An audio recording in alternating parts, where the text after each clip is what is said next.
Nissan தன்னுடைய X trial காரை வந்து இந்தியாவில் சேல்ஸ் பண்ண போகிறதாக இன்றைக்கி அலௌன்ஸ் பண்ணியிருக்காங்க.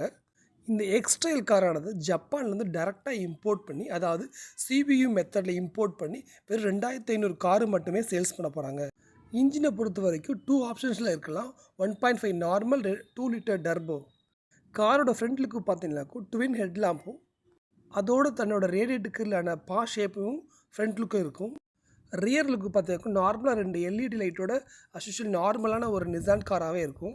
இன்டீரியரை பொறுத்த வரைக்கும் முழுக்க முழுக்க ஒரு ப்ரீமியம் அம்சமாகவே இருக்கும். இதில் அதோடு மட்டும் இல்லாமல் ஏகப்பட்ட ஆப்ஷன்ஸ் கொடுக்குறாங்க. 6 airbag, Panasonic sunroof, 360 camera, ADAS டெக்னாலஜின்னு சொல்லி ஏகப்பட்ட லேட்டஸ்ட் டெக்னாலஜி கொடுத்துருக்காங்க. இந்த காருக்கு ஹோமோலோகேஷன் சர்டிஃபிகேட்லாம் தேவை கிடையாது. நம்ம கவர்மெண்ட் ரூல்ஸ் படி சிபிஇ இம்போர்ட் பண்ணக்கூடிய காருக்கு 2500 கார் வரைக்கும் ஹோமோலோகேஷன்லாம் தேவையே கிடையாது. இதனால் காரோட ப்ரைஸ் வந்து கொஞ்சம் அதிகமாகவே இருக்கும். அரௌண்ட் 25 லேக்ஸ்லேருந்து 30 லேக்ஸ் வரைக்கும் இருக்கலாம். இதனோட காம்படிட்டர் பார்த்தீங்கன்னா டொயோட்டா இன்னோவாவும் எம்ஜியோட ஹெக்டார் காரும் இருக்கலாம்.